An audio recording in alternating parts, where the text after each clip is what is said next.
Hello everyone and welcome to an all-new Geek World Order video. Randy here, and today, man, it is such a crazy day. 14 years. I really can't believe it that I have been doing this long. No, I haven't been doing YouTube for 14 years. Really, I've only been doing that for about 4 years. I think I kind of started during the pandemic era, and then I kind of evolved it into the convention vlogs and all the other things you see today, the toy reviews, the Disney videos. That all started in earnest during the pandemic. But no, Geek World Order itself started 14 years ago. And as you're seeing this video uploaded, today, July 24th, 2010, was the original launch date of Geek World Order. And I realized I haven't really done a vlog, I haven't done a story time, I haven't really told a lot about the history of the site. So, you guys know I do a lot of convention photography, things like that, right? So, my photography bug didn't even start with the conventions. I was going to conventions right out of high school. Also, at the time, I was going to the local short tracks. Orlando Speed World, New Smyrna Speedway. I had a friend who, him, his brother, his dad all raced out there. And eventually, I decided I wanted to start taking cool photos of the cars. Because, I don't know, I think there was an interest in photography somewhere in there. And then it just kind of built. So yeah, the whole photography thing I do, it started with race cars. And then it just kind of got to a point where I was wanting to build a race car myself, start racing, but kind of lost the job I had at the time, which, funny enough, was actually the first time I worked for what is the company I work for now, and which I have now worked here. I now worked for them that second time for 12 years, so that's been interesting. But yeah, kind of at that time, so lost a job. I had a couple of other shorter jobs. Didn't have the money to go full-time racing, and barely had money to go to conventions. And then I just kind of decided conventions were going to be my thing. And then I just started going to more conventions, started taking more photos, getting more involved and interested, and enjoying it. And this started for a couple of years, but really 2010 was where I kind of got that bug. There was kind of an urge, a desire to create something and give back to the nerdy community. And where a lot of the Geek World Order stems from is Nerdapalooza 2010. And it just, look up Nerdapalooza, that was a whole thing in and of itself. But it was a nerd music scene, a lot of nerdcore music. There was some rock music.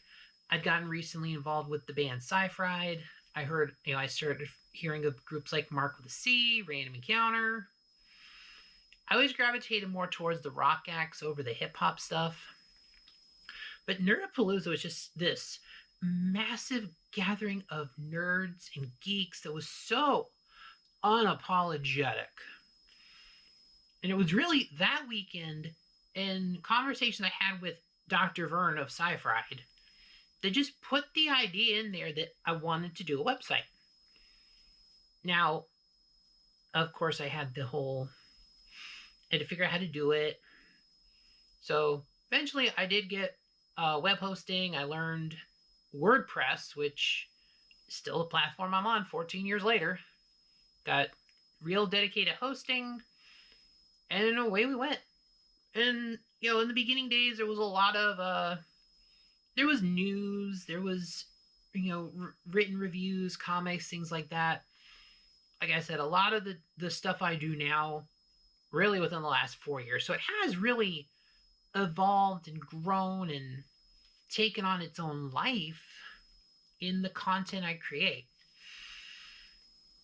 And that's definitely been the overall theme. I've always done it pretty much by myself. I've had a few guest submissions here and there, but for the most part, like 99% has been my work, stuff I create, stuff I write, the things I do. So I've never had advertisements, I've never had sponsors, I've never really had, because I didn't want the rules of, oh, we're giving you money, you need to do this. I always decided that I was just going to pay for the site out of pocket because I wanted it to look how I wanted to look, within whatever skill set I had to make it look as close to my vision as I wanted it to. I wanted the content to be unique, I wanted to be honest. If I was reviewing something, I didn't want to review a product because I was being sent the product and I didn't want to give a fake review. If something was bad, I wanted the freedom to say it was bad. So I've always done it myself, always paid it out of pocket. And then some weird events happened in 2011. So I was at a job. About a year I'd been at this job, and it was not a great job. It was like just over minimum wage. It was paying the minimal bills I had at the time. But yeah, I went unemployed for 18 months after I lost that job. I can pretty much talk about it. It's not really, that company has not existed for over a decade at this point. They went out of business shortly after I quit anyway. I heard the place crash, the whole business crashed and burned. But basically, they were trying to push me out the door. They were accusing me of stuff I wasn't doing. So I quit and said whatever. And then, yeah, it took me a year and a half to find a steady job, which, lo and behold, is the company I currently work with, which is great. But it wasn't the same company I'd worked for the first. I'd worked for them previously. This job that I had quit before the year and a half was one of the okay jobs I had before I found this one. But yeah, a year and a half. And no, I definitely suffered from some massive depression. Because yeah, that was irritating, because it was definitely very much the start of a lot of the trends you see of people going to more online based applications, emailing resumes. It really bad forms on websites for applying. But yeah, it's kind of, so yeah, I sat through that, suffered for a year and a half. So there was definitely a lot of, I was definitely writing reviews of, whatever I could watch on TV, movies, whatever movies I could have obtained from the Bay, if you know what I mean. Movie scene at the Bay. Hey, whatever I could get my hands on to review, that's what I did. So I actually poured a lot of time and effort into the site, especially in like late 2010 out through 2011. Yeah, it was, I guess 2010 I started doing the content a lot, but 2011, was when I quit that terrible job. And yeah, it was not until, I think I went from April of 2011 to October of 2012. Year and a half. I think I had a couple of temp gigs. I had one job I think lasted like 3 weeks. And then some, little temp here and there things, but nothing substantial. So yeah, pretty much year and a half. Yeah, I was pretty much unemployed. That was a miserable time in my life. Absolutely miserable. I think that's where the real bug started to get me, as to going to conventions, things like that. Which is really weird because, yeah, 2012 was like the year, like right before, yeah, like literally right before I got my current job. That summer of 2012 was such a weird turning point. I think the stuff I was doing on the site with Geek World Order was giving me a little more confidence in real life. So I think I was starting to build some of the skills, like a little bit of networking, things like that. I was definitely learning from people. Uh, Definitely from my buddy Sonny, who's in the music industry, in bands, plays a lot of. He definitely taught me some things about how to get into shows. So thanks, Sonny. I still remember some of the stuff he taught me. But that summer, 2012, I got my first events as press. So the first event I was approved for was the 2012 Nerdapalooza. And then the first event I went to, the second approval, but the first one I actually went to, was Star Wars Celebration. Or I may have even got those backwards. I'd have to double check the dates on them. But yeah, the first two shows, so it's like, yeah, you get this local Orlando nerd music show, and then literally the official convention of Star Wars. Which, nope, sorry, I got those backwards. Celebration was the first approval I got. Nerdapalooza was the first actual convention with the badge. That's right. The shows were probably about 2 or 3 weeks apart. I might actually be able to. Yeah, I don't want to. They're somewhere up on that wall. I can probably find the dates for them. Forget it. Let me. So.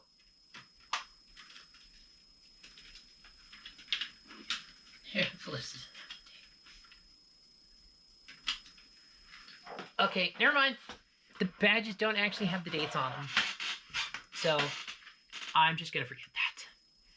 But just know, around that time. So, the first 2 shows I ever went to as press. So, I obviously did a lot of photography, did my cool things, and wrote my articles, and just crazy. And then a couple of years later, did Celebration again, which I think was the last time I've been to Celebration, because they haven't been back to Florida since. I know that's when they did their string of several years in a row out in California, because, you know, LA doing all the stuff for the release movies, and they did a couple of international ones. And so I am hoping they come back to Florida again, because Celebration is a cool show. But I don't know. I just don't know if 2012 was just a time where it was like, hey, there was some cool things happening. Maybe give me a little more confidence. Found my job that, yeah, I've been at almost 12 years now. And that is insane. The things that have gone. And this next couple of years was just kind of this building. Went to a lot of nerdy music shows, a lot of conventions. I'd have to pull up my archives. I know at one point, one of the years, probably around 2017 or 18, I think 2018, I did like 20-something shows in a single year. Because I know it was like definitely one of those the thing that shall not be named years.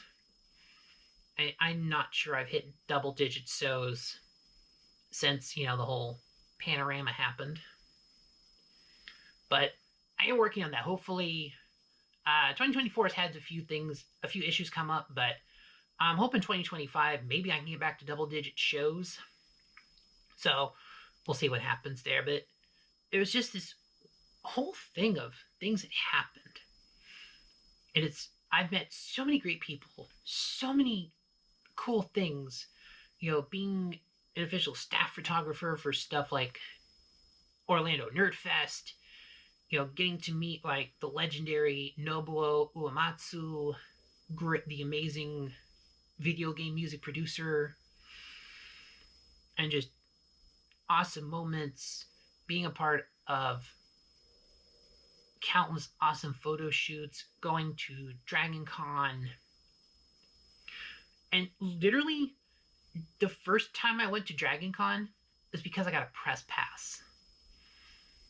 And I applied super late. I think I applied in like June or early July.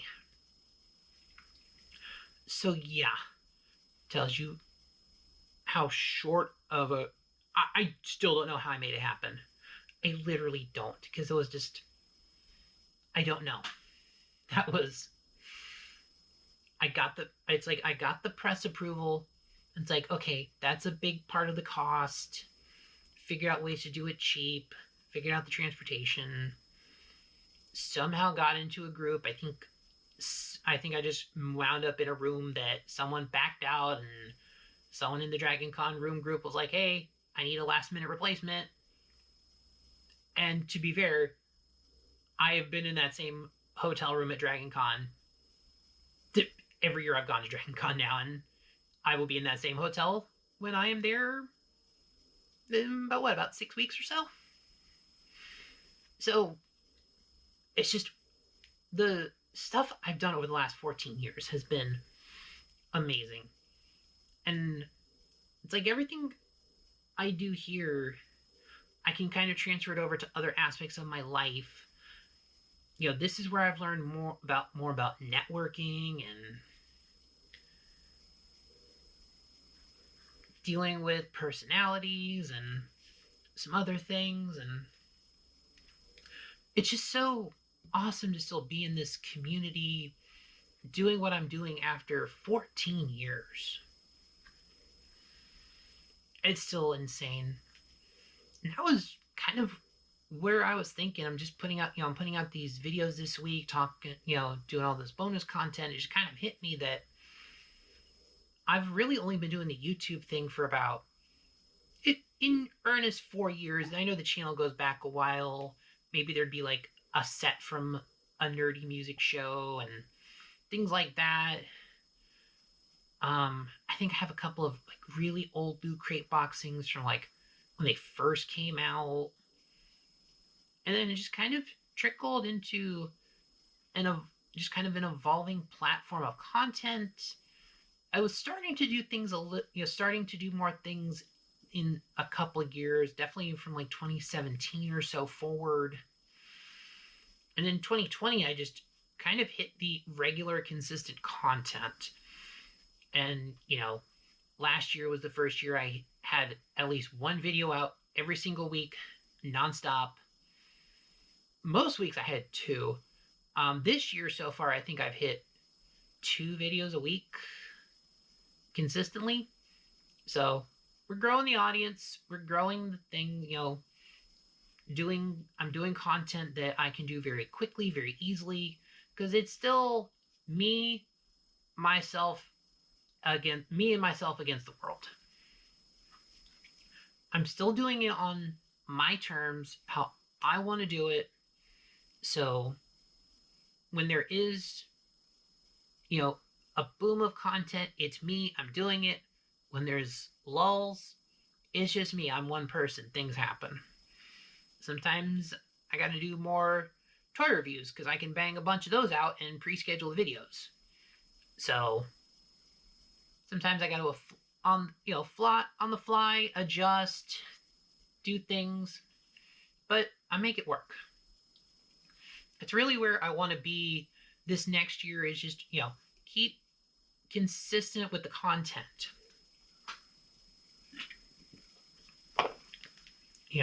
Keep it consistent so we can grow, add layers, kind of see where things work.